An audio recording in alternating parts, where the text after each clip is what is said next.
everyone, it's Tara. Welcome back to my channel. Today I'm here with my March wrap up. Overall, March was a really good month. I read more books than I normally do, and most of the books I rated like pretty highly. So in the month of March, I read 11 books, 8 physical, 3 audio. I read 4,300 pages, which is amazing to me. The first book I read in the month of March was Key Lime Pie Murder by Joanne Fluke. This is in the Hannah Swenson series. It's book like 9, 10, I don't know. In this book, Hannah Swenson is a judge for a bake-off during her summer carnival, and one of her fellow judges ends up murdered, and Hannah, as she always does, attempts to solve the murder. I gave this 4.5 stars. I love this series, as we all know.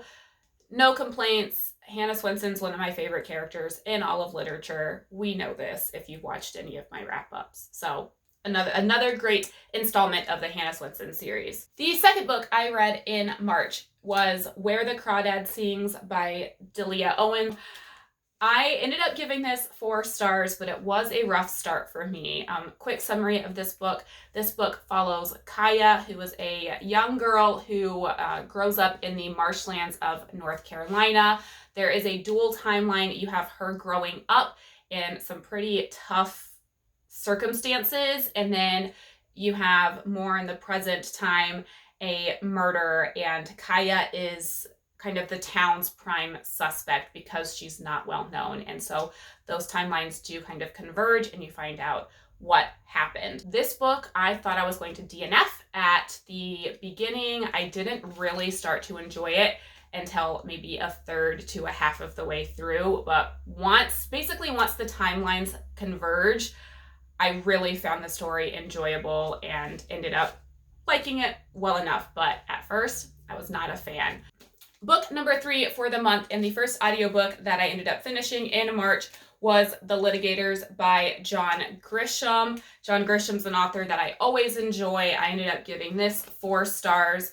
This follows a law firm, Finley and Fig, and they're kind of like some almost like lowbrow law firm. They do a lot of like DUI cases, divorces, stuff like that. And then one of the lawyers stumbles across like a big like pharmaceutical case, and he thinks it's going to like bring them to the big leagues. Then you also have David, who is a lawyer that worked at a bigwig law firm who has kind of had enough of the big life and stumbles into Finley and Fig and asks for a job, and he kind of helps them with this big pharmaceutical case. And yeah, you follow that story of what happens with this big pharmaceutical case. It's a very interesting story. All of the lawyers in this book that work at Finley and Fig have their own quirks and flaws, and seeing how they all worked together and kind of embraced each other's flaws was good. John Grisham is a pretty solid author for me. I enjoy most of his books. So this was just another good, enjoyable book by an author that I enjoy. The next book that I read in March was probably my favorite book of the month, if not the year. It could be like up there as like my favorite book of the year. And that is Salt to the Sea by Ruta Sepetys. I've read this book in one day. I loved this. This is a World War II historical fiction novel about the Wilhelm Gustave ship, which was a ship that was transporting German refugees and ended up sinking. This tells the story of 4 different refugees and how they got to the ship and then what happened once they were on the ship. It was so great, so fast-paced, like I just kept wanting to turn pages. I love Ruta Sepetys' writing style in that she writes really short chapters that just keep the action moving. And I devoured this. 5 stars. Love Ruta Sepetys, my new favorite author probably so far this year. Super enjoyable. Highly recommend. Next up was a book that I buddy read with my mom, which was The Unhoneymooners by Christina Lauren. This follows Olive and Ethan, the maid of honor and best man at their respective siblings' weddings. Everybody gets sick except for those 2, and Olive's sister kind of pushes her to take their honeymoon with Ethan, and Olive and Ethan don't get along. They kind of begrudgingly decide to go on this honeymoon, and you know, it's a romance, so it's a hate to love romance. So very enjoyable. I loved Olive and Ethan's characters. I loved their relationship. I loved the sibling relationships and the loyalty that Olive and Ethan had to their respective siblings, sometimes to a fault, but enjoyable read. I gave it 4 stars. This was my first Christina Lauren, and I am interested in reading a little bit more by this author duo. So my second audiobook of the month was All the Missing Girls by Megan Miranda. This is a mystery thriller that follows Nicolette Farrell. She left her hometown 10 years ago after one of her friends goes missing, and she winds up back in her hometown, and another girl goes missing while she is there, and you're trying to figure out why these girls keep going missing, what is happening to them. I gave this book 3 stars, and I think part of it was because I listened to the audio. Something happens at the beginning of this book, and then the author chose to skip ahead 2 weeks and then work her way backwards. And I was not a fan of that, but I think it's because I listened to the audio. And so it was a little bit confusing to kind of figure out what was going on. I also was not a fan of the ending. Without giving anything away, I felt like the ending was pretty open-ended, and I like my mystery thrillers to be kind of firmed up unless there's going to be a sequel, which I don't think there is. I don't know. I didn't hate it. I just didn't love it. Then I read Ninth House by Leigh Bardugo. This was a buddy read I did with Tia at Tia and All the Books. This one was another one that left me a little bit confused. This follows Alex, who is a student at Yale, and she kind of stumbles into becoming a Yale student. She didn't apply or anything like that. She got recruited because of a specific skill that she has, and she winds up working for the Ninth House, which is kind of in charge of monitoring all of the other Yale secret societies and the magic that those secret societies possesses. And then something happens, and Alex is convinced that one of the secret societies is responsible, and she's trying to figure out which secret society and what happens. I found this confusing mostly because of my mental state. I read this with Tia the week that the virus kind of really started affecting everyday life here in Connecticut, and I just was not in a good mental mindset while reading this. And so I found things confusing that I don't think I would have found confusing if I was in a better headspace. You discover each secret society and what those secret societies' skills are, like as Alex discovers them, which normally I'm fine with discovering things as the character discovers them, but I found it confusing this go around. This book is also kind of dark, which typically I don't mind. I know some people do, so beware of that. When I sat and read a big chunk of it because I was behind in my buddy reading, I really found myself very intrigued by the story. So I did like it overall. I just wasn't in a good headspace while I was reading it. I ended up giving this 4 stars. All right, next up was My Life in France by Julia Child. This follows Julia Child's life from when she arrives in France basically until her books get published. This is my sister's book. She let me borrow it. She said I was going to love it because my favorite movie is Julie and Julia, and she was right. I loved learning more about Julia Child and her relationship with cooking and her relationship with Paul. Paul, her husband, is like one of my favorite characters. I mean, he's not a character, but you know what I'm saying. He has so much love and passion for Julia and is so supportive of her and her dreams. And on top of that, he is like a wine aficionado, which just made me love him even more. So I loved their relationship. I loved Julia. I loved Paul.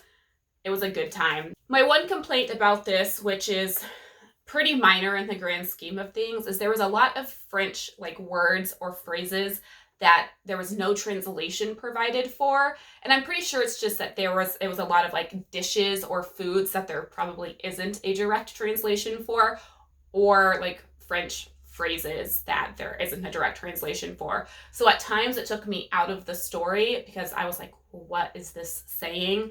But overall, in the grand scheme of things, it was a minor thing that you didn't really need to know. I ended up giving this 4 stars. The last weekend of March was the Royal Weekend, and I pretty much failed at that, but that's okay. I mean, I completed some challenges, which makes me feel all right, but I could have done better for Team Magi, but oh well. So the one book that I did complete for the Royal Weekend was An Ale of Two Cities by Sarah Fox. This is book 2 in the Literary Pub Cozy Mystery series. This book follows Sadie, who is the owner of the Inkwell, which is the literary themed pub in her town of Vermont.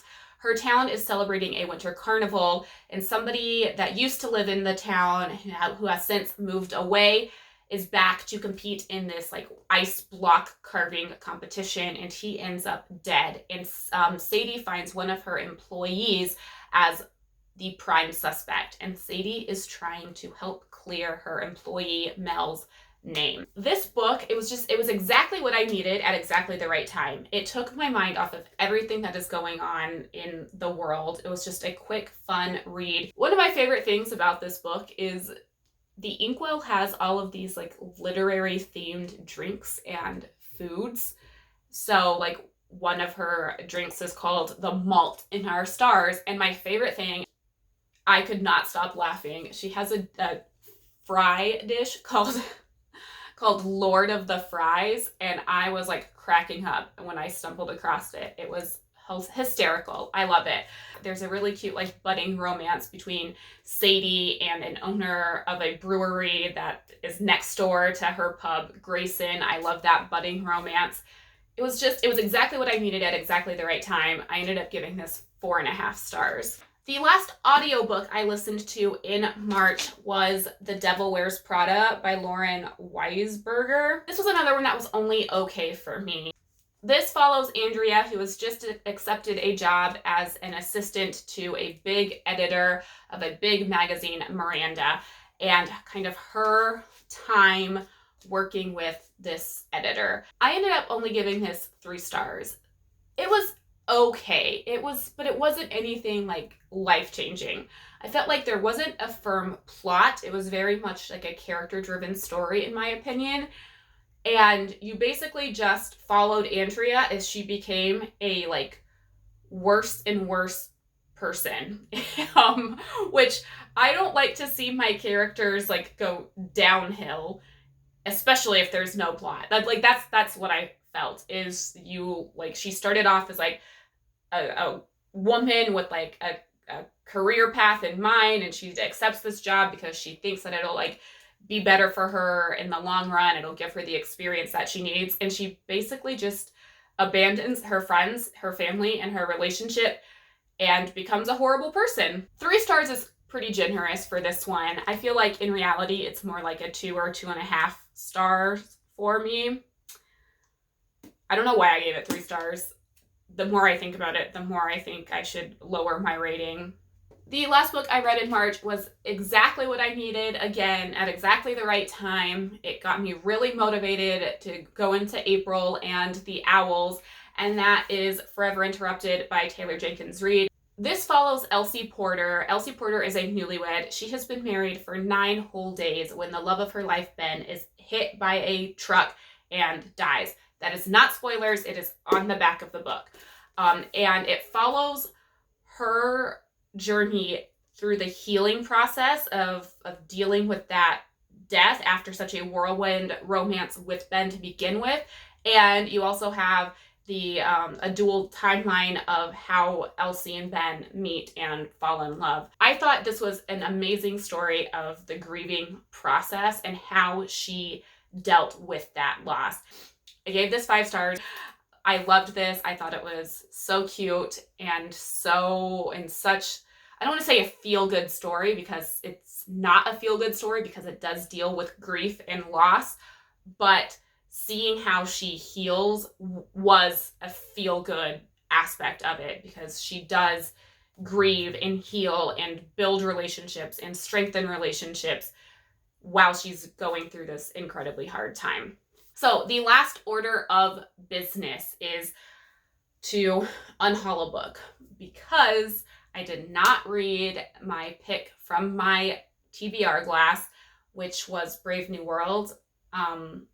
There came a point in March where I was like, yeah, this isn't going to happen, and I just kind of accepted that. I think the book I'm going to unhaul is The Girl with the Dragon Tattoo by Stieg Larsson. I watched this movie and I thought it was okay, and so I picked up this book at a library book sale, or maybe a like thrift store, I don't remember, thinking that I would read this, and I just have never picked it up. And I'm not really interested in it anymore. It's long. I've seen the movie. The movie is not like a favorite movie of mine, so I think I'm ready to part with it. There you have it, my March wrap up. Let me know how March was for you. Did you kind of hit a slump when virus stuff started coming up? Anyways, that's it for now. Thank you so much for watching. Until next time, happy reading. Bye.